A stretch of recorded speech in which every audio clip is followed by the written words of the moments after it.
to Just One Thing for Parents, where we offer busy parents a bite-sized helpful tip for how to connect with and strengthen your relationship with your child. I'm Bettina Hohnen, and in this series, When Kids Are Struggling, I'll be asking experts to share just one thing parents can do when they know their kids are having a tough time. And I'm so pleased today to be joined by Anita Cleare. Anita is a psychotherapist and a parenting expert. Along with being a therapist, she's a coach, a speaker, a writer, and the co-founder of the Positive Parenting Project. So, Anita, thank you so much for being here today. Oh, it's lovely to be here. So the question I have for you, if you could pick just one thing that you think is important for parents to remember to do when their child is struggling, what would it be? My one piece of advice, if a parent is struggling, is to listen, don't fix. So as adults, we are often very quick to jump in and try and fix children's problems for them or give advice or suggestions, but often we help our children most just by listening, just by giving them a safe sounding board to work through their own problem, reach their own understanding and come up with their own ideas about what they could do. So children don't always need our advice, just our ears.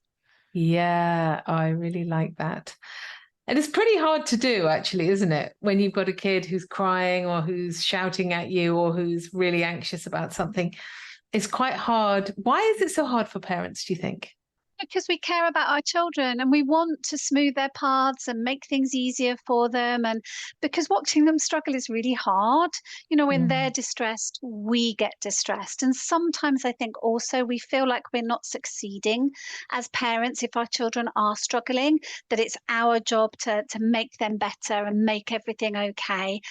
And sometimes we're just rushing and it can feel quicker or easier to go for the quick solution and just tell them what to do about it rather than stopping and really listening to what they're saying. And often, to be honest, we do know. We've been there before. We have a certain wisdom they don't have, don't we? But I think what you're saying is it's really important to stop and give them time. So it's giving them time to work it out themselves and also validating their experience and their emotions. Is that right? Absolutely. It's the difference between a child saying to us, I have a problem, and us giving our wisdom, our solutions, and saying, why don't you do this? Versus a child saying, I have a problem, and us responding, wow, I can see that. You know, I can see you have a problem. That's tough. Tell me more about it.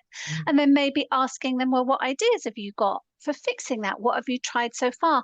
And handing it to them rather than us taking responsibility for solving. So that might be a prompt or a question or validating how they're feeling rather than offering the solution. So it gives them that space to express and to explore in that safe space. And even if they say to you, tell me, what shall I do? What shall I do?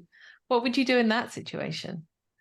Well, I think we can offer advice to our children if we signal clearly that it is. And we say, well, I'm not you. I'm not in that situation. These are the things that I might think about.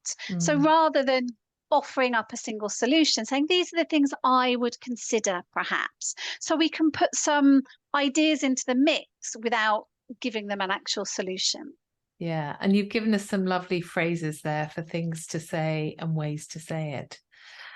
So can I give you a little example of something and we could work it through as a problem?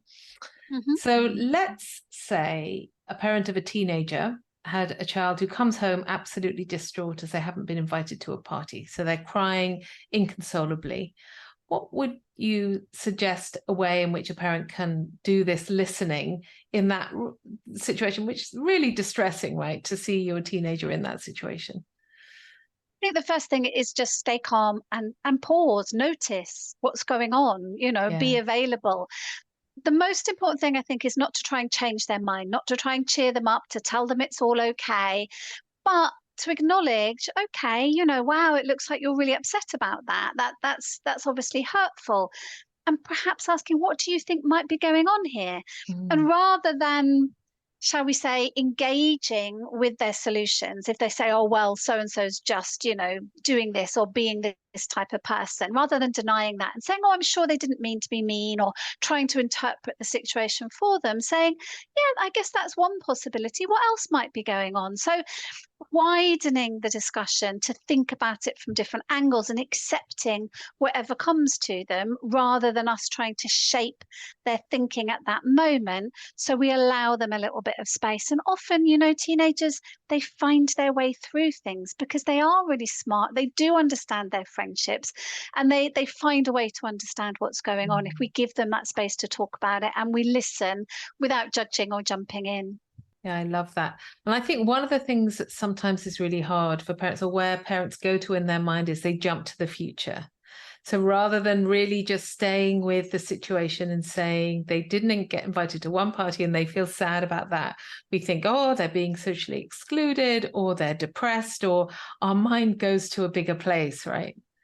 It does. And sometimes we fill those blanks, don't we, with our own experiences, things that have happened to us, parties that we weren't invited to, times when Yes. we felt excluded, and how we would feel in that situation rather than tuning into how our teenager actually does feel about it right now. Yeah.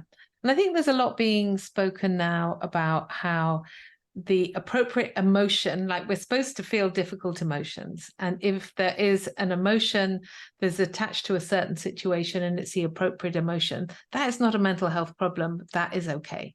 So if I wasn't invited to something that was important to me, I think I would feel sad. It doesn't mean I'm depressed or I have a mental health problem. So having somebody to be with you in that moment, that's the message, isn't it? Is enough for kids. That is what's valuable for them in order to get through that moment.